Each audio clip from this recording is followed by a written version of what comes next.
Today, we are diving into one of the weirdest, most misunderstood things our brains do, that awkward, out-of-place laugh. But as you're about to see, it might not be so awkward after all. I mean, come on, we've all been there, right? You're in a situation where laughing is the absolute last thing you should be doing, and then, boom, there it is. You know the feeling. Maybe it was in a super tense meeting, or when a friend was telling you something really personal and serious. That uncontrollable giggle just bubbles up, and you're left feeling completely mortified. Okay, but here's where we flip the script entirely. While on the surface it feels awkward, maybe even cold or uncaring, what's really going on is your brain kicking into this surprisingly sophisticated protection mode. It's not a social flaw, it's a defense mechanism. So let's be super clear about this. Nervous laughter has absolutely nothing to do with finding something funny. At its core, it's a psychological tool. It's your brain's attempt to handle intense social pressure and regulate all that stress building up inside you. So the real question becomes, what is this involuntary reaction trying to tell you about your own unique psychological wiring? Let's break down 5 key traits that might be secretly running the show. First up, trait number 1, hyperactive self-awareness. And oh man, this is a big one for a lot of us.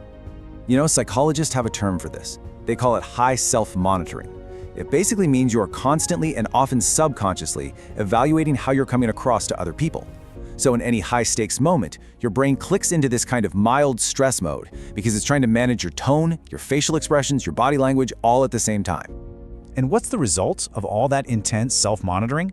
Well, it creates a ton of internal mental noise and pressure. Your brain desperately needs a release valve, and that's what laughter becomes. An involuntary physical way to just let it all out. Okay, let's build on that with trait number 2. This is all about having a high level of emotional self-protection. Think of it like your brain is acting as a bodyguard for your deepest feelings.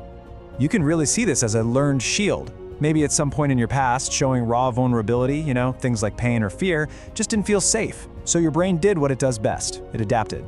It learned to throw up a guard, and nervous laughter can be one of its go-to moves. So instead of showing that you're overwhelmed or that you're hurt, which can feel incredibly risky, your brain defaults to a reaction that just feels lighter. It feels less vulnerable. Sure, it might not match the situation at all, but to your subconscious mind, it feels a whole lot safer. Now, this third trait is absolutely fascinating. It's called high sensory processing sensitivity, and this goes way beyond just the words being spoken in a room. This is about a phenomenon called emotional contagion. If you have this trait, you don't just hear what people are saying, you actually absorb the emotional energy of the room. So if someone else is tense or anxious or upset, you feel it too.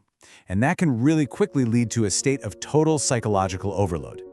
And when that overload starts happening, your brain frantically looks for a reset button. In this case, laughter literally becomes a survival mechanism. It's an attempt to break the circuit and just disrupt that overwhelming flood of intense information you're absorbing from everyone around you. Trait number 4 is all about having a brain that absolutely hates uncertainty. It's fundamentally wired for what's called predictive processing. It wants to know what's coming next. And just look at how this process plays out. First, your brain is confronted with uncertainty. It doesn't know what's about to happen.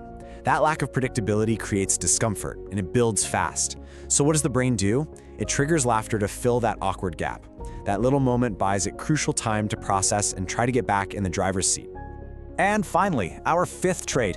This one reveals a mind that prioritizes internal processing way more than any immediate external reaction. Basically, what's happening inside your head is way more complex than what anyone sees on the outside. So for people with this trait, that nervous laugh isn't the main event at all. It's just a byproduct. It's like the exhaust from an engine. It's an external sign that your mind is working overtime, replaying the moment, analyzing the intensity, and trying to make sense of it all on the inside before you can even form a conscious response. So, after going through all 5 of these traits, what is the single most important takeaway? It's this: your brain isn't broken. It is not working against you. In every single one of these scenarios, from releasing tension to shielding your vulnerability, your brain is simply trying to protect your peace. It's using the only tools it knows how. It's a sophisticated, even if it feels a little clumsy sometimes, attempt at self-preservation. And here's the best part. Once you start to understand these triggers, you actually gain power over them. You can begin to observe when it happens and ask why it's happening. turning what feels like an embarrassing automatic reaction into a powerful moment of intentional self-awareness. And that really leads us to a final thought to leave you with. Now that you have this new lens, this new way to understand your own mind, what other hidden psychological patterns are you going to start seeing in yourself and in the people around you?